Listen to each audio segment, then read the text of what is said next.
ಬೆಳಗಾವಿಯಲ್ಲಿ ನಡೆದಂಥ ವಿಧಾನಸಭೆ ಮತ್ತು ವಿಧಾನ ಪರಿಷತ್ತಿನ ಅಧಿವೇಶನದಲ್ಲಿ ವಿಶೇಷವಾಗಿ ಉತ್ತರ ಕರ್ನಾಟಕದ ಅಭಿವೃದ್ಧಿ ಬಗ್ಗೆ ಚರ್ಚೆ ನಡೀತಿರ್ತಕ್ಕಂಥ ಸಂದರ್ಭದಲ್ಲಿ ಕಾಂಗ್ರೆಸ್ಸಿನ ಲಕ್ಷ್ಮೀ ಹೆಬ್ಬಾಳ್ಕರ್ ಮತ್ತು ಇತರರು ವಿಧಾನ ಪರಿಷತ್ತಿನಲ್ಲಿ ಬಿಜೆಪಿಯ ಸಿ.ಟಿ. ರವಿರವರು ಮಾತಾಡುವಂಥ ಸಂದರ್ಭದಲ್ಲಿ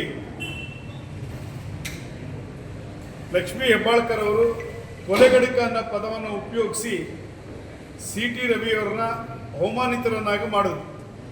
ಆ ಸಂದರ್ಭದಲ್ಲಿ ಇಡೀ ರಾಜ್ಯದಲ್ಲಿ ನಿಮ್ಮ ಸರ್ಕಾರ ಫೇಲ್ಯೂರ್ ಆಗಿದೆ, ಅಪರಾಧಿ ಸ್ಥಾನದಲ್ಲಿ ನಿಂತಿದ್ದೀರಾ, ಫ್ರಸ್ಟ್ರೇಟ್ಸ್ ಆಗಿ ನೀವೇನೇನೋ ಮಾತಾಡ್ತಾ ಇದ್ದೀರಾ ಅಂತ ಒಂದು ಪದ ಉಪಯೋಗಿಸಿದ್ದಿನ ಅವರು ಅದನ್ನು ತಿರ್ಚಿ ಬೇರೆ ರೀತಿಯಲ್ಲಿ ಸಿ.ಟಿ. ರವಿಯವ್ರ ಮೇಲೆ ಹಲ್ಲೆ ಮಾಡಿ ಅವ್ರ ಕಡೆಯ ಗೂಂಡಾಗಳನ್ನು ಕರೆಸಿಸಿ ವಿಧಾನಸೌಧದ ಹಾಲ್ನಲ್ಲಿ ಅವ್ರ ಕಡೆ ಗೂಂಡಾಗಳನ್ನು ಕರೆಸಿಸಿ ಹಲ್ಲೆಯನ್ನು ಮಾಡಿದ್ರು.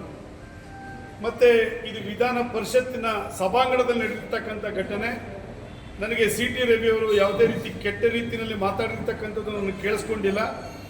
ಅವ್ರು ಮಾತಾಡಿರ್ತಕ್ಕಂಥ ಅವರವರ ಆತ್ಮಾವಲೋಕನಕ್ಕೆ ನಾನು ಬಿಟ್ಟಿದ್ದೀನಿ ಅಂತೇಳಿ ವಿಧಾನ ಪರಿಷತ್ತಿನ ಸಭಾಪತಿಗಳಾಗಿರ್ತಕ್ಕಂಥ ಬಸವರಾಜ ಹೊರಟ್ಟಿಯವರು ಹೇಳಿದರೂ ಸಹ ಅವರು ಬೇರೆ ಸಂದರ್ಭದಲ್ಲಿ ಹೊರಗಡೆ ಬಂದಂಥ ಸಂದರ್ಭದಲ್ಲಿ ಸಿ.ಟಿ. ರವಿಯವ್ರನ್ನ ಪೊಲೀಸ್ನವರು ಏಕಾಏಕಿ ಅವ್ರನ್ನ ಅರೆಸ್ಟ್ ಮಾಡಿಕೊಂಡು ಖಾನಾಪುರ ಪೊಲೀಸ್ ಸ್ಟೇಷನ್ಸ್ಗೆ ಕರ್ಕೊಂಡೋಗಿ ಇಟ್ಕೊಂಡು ಅವ್ರ ಮೇಲೆ ಭಾಳ ಗಂಭೀರವಾದ ಪ್ರಕರಣಗಳನ್ನು ಹೂಡಿ ಅವ್ರನ್ನ ನ್ಯಾಯಾಲಯಕ್ಕೆ ಇವತ್ತು ಕರ್ಕೊಂಬರುವಂಥ ಪ್ರಯತ್ನವನ್ನು ಮಾಡಿದ್ರು. ಇವತ್ತು ಈಗಾಗಲೇ ಇದರ ವಿರುದ್ಧವಾಗಿ ಭಾರತೀಯ ಜನತಾ ಪಾರ್ಟಿ ರಾಜ್ಯಾದ್ಯಂತ ಹೋರಾಟಕ್ಕೆ ಕೊಟ್ಟು ಕರೆಯನ್ನು ಕೊಟ್ಟು ಇವತ್ತು ಹೋರಾಟವನ್ನು ಆಯಿತು.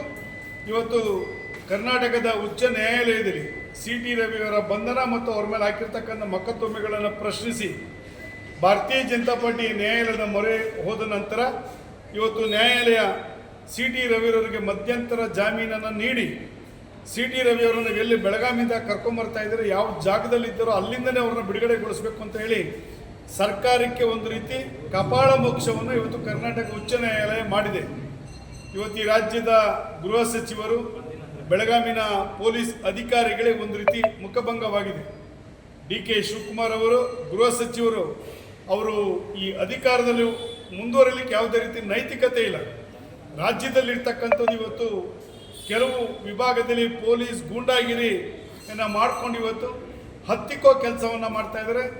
ರಾಜ್ಯ ಸರ್ಕಾರದ ವೈಫಲ್ಯಗಳನ್ನು ಯಾರು ಟೀಕೆ ಮಾಡ್ತಾರೆ, ಯಾರು ಚರ್ಚೆ ಮಾಡ್ತಾರೆ, ಅವ್ರ ವಿರುದ್ಧವಾಗಿ ಮೊಕದ್ದಮೆಗಳನ್ನು ಹಾಕುವಂಥದ್ದು, ಕೇಸನ್ನು ಹಾಕುವಂಥದ್ದು ಮತ್ತು ಅವ್ರ ಮೇಲೆ ಹಲ್ಲೆಗಳನ್ನು ಮಾಡ್ತಕ್ಕಂಥದ್ದು, ಅವರಿಗೆ ಜೀವ ಬೆದರಿಕೆ ಹಾಕುವಂಥ ಕೆಲಸವನ್ನು ಮಾಡ್ತಾ ಇದೆ.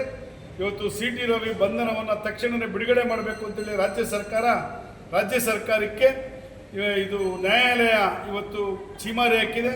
ಇವತ್ತು ನ್ಯಾಯಾಲಯ ಕೊಟ್ಟಿರ್ತಕ್ಕಂಥ ತೀರ್ಪನ್ನು ಭಾರತೀಯ ಜನತಾ ಪಾರ್ಟಿ ನಾವು ಆತ್ಮೀಯವಾಗಿ ಸ್ವಾಗತವನ್ನು ಬಯಸಿಸಿ ಈ ತಕ್ಷಣಕ್ಕೆ ಯಾವುದೇ ಕಾರಣಕ್ಕೂ ಅಧಿಕಾರದಲ್ಲಿ ಮುಂದುವರಲಿಕ್ಕೆ ಪರಮೇಶ್ವರರಿಗೆ ನೈತಿಕತೆ ಇಲ್ಲ ಅನ್ನತಕ್ಕಂಥ ಮಾತನ್ನು ಭಾರತೀಯ ಜನತಾ ಪಾರ್ಟಿ ಹೇಳಿಕ್ಕೆ ಇಚ್ಛೆಪಡ್ತೀವಿ. ಕೆಲವೇ ಕ್ಷಣಗಳಲ್ಲೇ ಭಾರತೀಯ ಜನತಾ ಪಕ್ಷದ ಕಾರ್ಯಕರ್ತರು ಸಿ.ಟಿ. ರವಿಯವರ ಬಿಡುಗಡೆಯನ್ನು ಪಟಾಕಿ ಹೊಡೆಯೋದ್ರ ಮುಖೇನ ಇದನ್ನು ನಾವು ಸಂಭ್ರಮಿಸ್ತೀವಿ.